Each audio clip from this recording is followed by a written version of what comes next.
ये बयान और किसी का नहीं बल्कि जम्मू कश्मीर के पूर्व सीएम और जम्मू कश्मीर नेशनल कॉन्फ्रेंस के प्रेसिडेंट डॉक्टर फारूक अब्दुल्ला का है।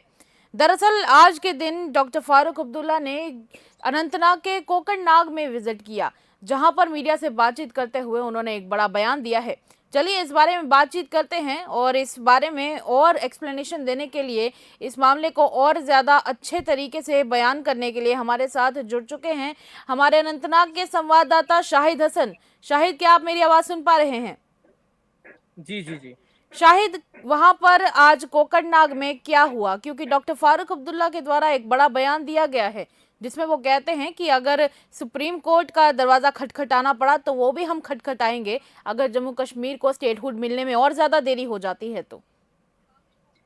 जी बिल्कुल, मैं आपको बता दूं कुकरनाग के अंदर जो है नेशनल कॉन्फ्रेंस की जानिब से एक मीटिंग हुई और इस मीटिंग में जो है खुद डॉक्टर फारूक अब्दुल्ला मौजूद रहे। और मीटिंग खत्म करने के बाद जब पत्रकारों से बातचीत हुई, डॉक्टर फारूक अब्दुल्ला ने सबसे पहले जो है ईरान और इसराइल को लेकर जो है बातचीत की और उसके बाद जो है स्टेटहुड के मामले को लेकर बातचीत की। और डॉक्टर फारूक अब्दुल्ला का मानना है कि अगर अब स्टेटहुड में फिर से देरी लगाई गई, अगर स्टेटहुड रिस्टोर नहीं किया गया, तो नेशनल कॉन्फ्रेंस के लिए अब एक ही ऑप्शन बचा हुआ है, वो ये है कि हम जो है सुप्रीम कोर्ट के दरवाजे खटखटाएंगे ताकि रेस्टोराइजेशन ऑफ स्टेटहुड जो है वो जल्दी से जल्दी हो जाए। और ये बयान देने के बाद जो है, जहां तक जम्मू कश्मीर की हम बात करेंगे, जम्मू कश्मीर में सियासत इसके बाद बहुत गहमा गहमी देखने को मिल रही है सियासत में, क्योंकि डॉक्टर फारूक अब्दुल्ला जब भी कोई बयान देते हैं तो वो बयान जो है अखबारों की जीनत बनती है। और उसी तरह आज भी ये बयान जिस तरह उन्होंने दिया, कहा कि जनाब स्टेटहुड में अगर देरी हुई तो सीधे जो है अब सुप्रीम कोर्ट के दरवाजे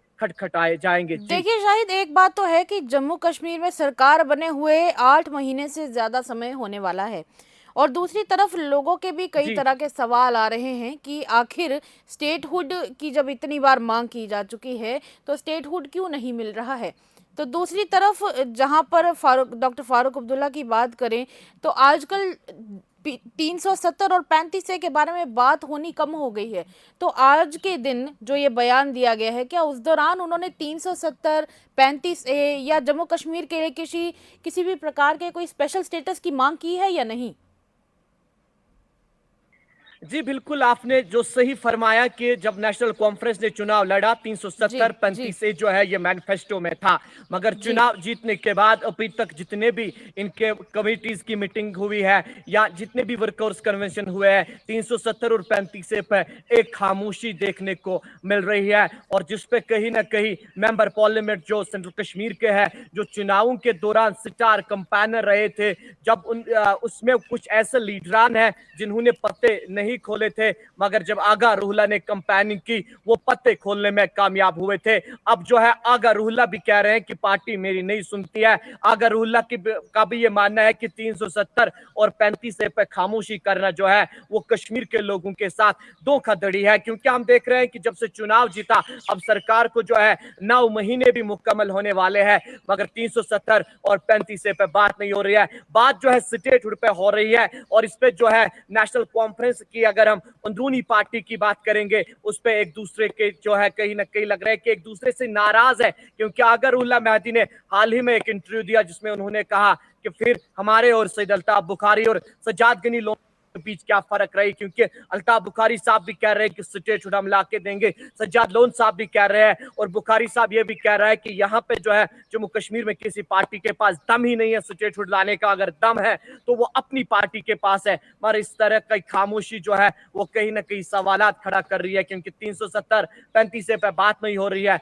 बात जो है लगातार स्टेटहुड पे हो रही है। और जो इनके यहाँ पे सियासी हरीफ है वो कह रहे हैं कि स्टेटहुड इनको चाहिए जनाब, ताकि इनके हाथ में जो है प्रोटोकॉल हो, जब ये निकले सारंस बजे गाड़ियों की लाइनें लगे कतारें खड़ा हो जाए, शायद उसी के लिए स्टेटहुड मांग रहे हैं। अगरुल्ला ने कल, आपको याद होगा कि कल जो है फिर से कहीं ना जी कहीं वो जी नाराजगी का जो है प्रैक्टिकल देखने को मिला, प्रैक्टिकल इस तरह से देखने को मिला। नेशनल कॉन्फ्रेंस के जो मेंबर पार्लियामेंट सेंट्रल कश्मीर है अगरुल्ला साहब, सोपोर के डाक बंगलू में वर्कर्स कन्वेंशन रखा, नौजवानों से बात की और नेशनल कॉन्फ्रेंस के खीमे में किसी को भी पता नहीं थी कि वर्क वर्कर्स कन्वेंशन है, क्योंकि हमने देखा कि बहुत सारों ने सोशल मीडिया पर लिखा था कि हमें इस कन्वेंशन के बारे में पता नहीं है। तो कहीं ना कहीं लग रहा है कि जहां एक तरफ से कश्मीर के लोग भी नाराज हैं, शायद पार्टी में भी कुछ लीडर नाराज हैं। और अगरउल्लाह का बड़ा बयान, बड़ा स्टेटमेंट जो आया, उसने कहा कि जिन लोगों के लिए कंपेनिंग की, जिनको एमएलए बनाया 18 साल के बाद, 12 साल के बाद, लंबी इंतजार के बाद जिनको मैंने एमएलए बनने का मौका दिया, वो भी 370 की बात नहीं कर रहे हैं। और इसी तरह जो है एक खामोशी 370 पे है, मगर स्टेटहुड के लिए लगातार जो है कोशिशें की जा रही है। जी शाहिद, आपसे एक आखिरी बात जानना चाहेंगे कि फिलहाल अभी ईरान और इजराइल के युद्ध को लेकर भी काफ़ी बयानात दिए जा रहे हैं। हाल ही में सीएम साहब ने भी एक बयान दिया है, तो डॉक्टर फारूक अब्दुल्ला ने इसके ऊपर क्या रुख अपनाया है? क्या उन्होंने दोनों में से किसी एक का समर्थन किया है या फिर उन्होंने कुछ और कहा है? नहीं, डॉक्टर फारूक अब्दुल्ला ने किसी का समर्थन नहीं किया, किसी को सपोर्ट नहीं दिया। उन्होंने कहा कि ये जो जंग है ये दोनों देशों की खराबी होती है, क्योंकि उन्होंने कहा कि जब किसी जगह जंग शुरू होती है तो दोनों तरफ से जो है लोग मरते हैं, और दोनों तरफ से जो है ये जो देखने को मिला, दोनों तरफ से जो है लोगों को नुकसान हो रहा है। डॉक्टर फारूक ने किसी को उसने सपोर्ट नहीं किया। अलबत्ता उन्होंने कहा कि अमेरिका के सदर डोनाल्ड ट्रंप को चाहिए, और उन्होंने उसके साथ साथ कहा कि आलमी दुनिया को चाहिए कि इस जंग को जो है रोकने की कोशिश की जाए, ताकि दोनों तरफ से जो है इंसानी जान ही जाया होती है। ये डॉक्टर फारूक अब्दुल्ला का कहना था। चलिए, शुक्रिया शाहिद, बातचीत करने के लिए। आपने हमारे साथ काफ़ी सारी इन्फॉर्मेशन शेयर की, उसके लिए बहुत बहुत शुक्रिया।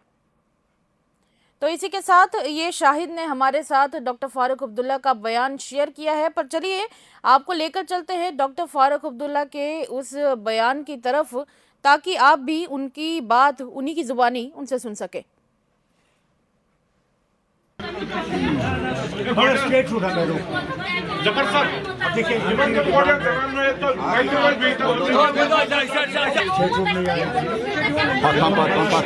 इसराइल के बीच जंग चल रही है। आपको लगता है विश्व तीसरे युद्ध की ओर जा रहा है? ईरान और इसराइल के बीच। जी सर।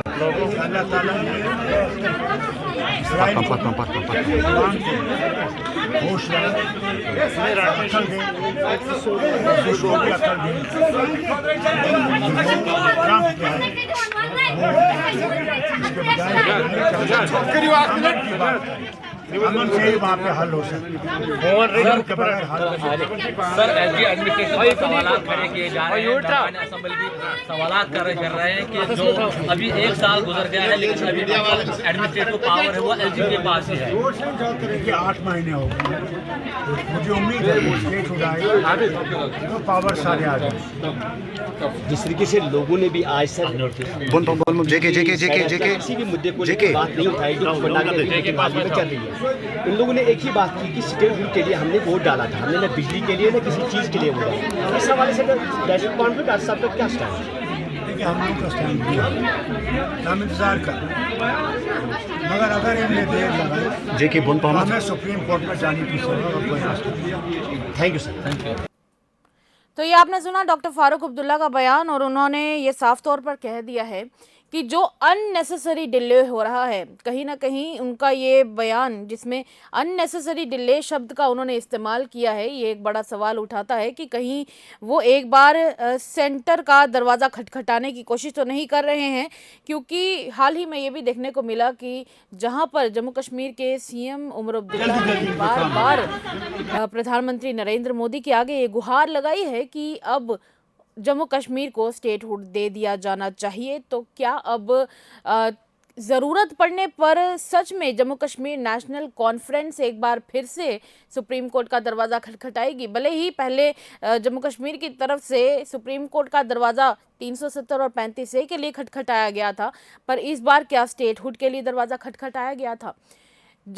एक तरफ जहां पर डॉक्टर फारूक अब्दुल्ला ने ये बयान दिया है, कहीं ना कहीं वो ये भी बताता है कि अब उन्हें सेंटर के ऊपर इतना विश्वास रहा नहीं है, शायद क्योंकि सेंटर पर विश्वास ना होने का एक जो एहसास उनके मन में शायद था ये सब बयान देते वक्त, शायद उसी की वजह से उन्होंने सोचा कि यहाँ पर भरोसा करने के बजाय उन्हें सुप्रीम कोर्ट पर ज़्यादा भरोसा है। चलिए, आपको क्या लगता है? अपनी राय हमारे कमेंट सेक्शन में ज़रूर व्यक्त कीजिएगा। बताइएगा कि जम्मू कश्मीर के लिए स्टेटहुड कितना ज़्यादा इम्पॉर्टेंट है, और क्या आपको भी लगता है कि जम्मू कश्मीर को स्टेटहुड मिल जाने की वजह से काफ़ी सारी प्रॉब्लम्स सॉल्व हो सकती हैं या नहीं। तब तक के लिए इतना ही, इजाज़त दें। देखते रहिए तमाम अपडेट्स के लिए द अर्थ न्यूज़। तब तक के लिए सत्यमेव जयते।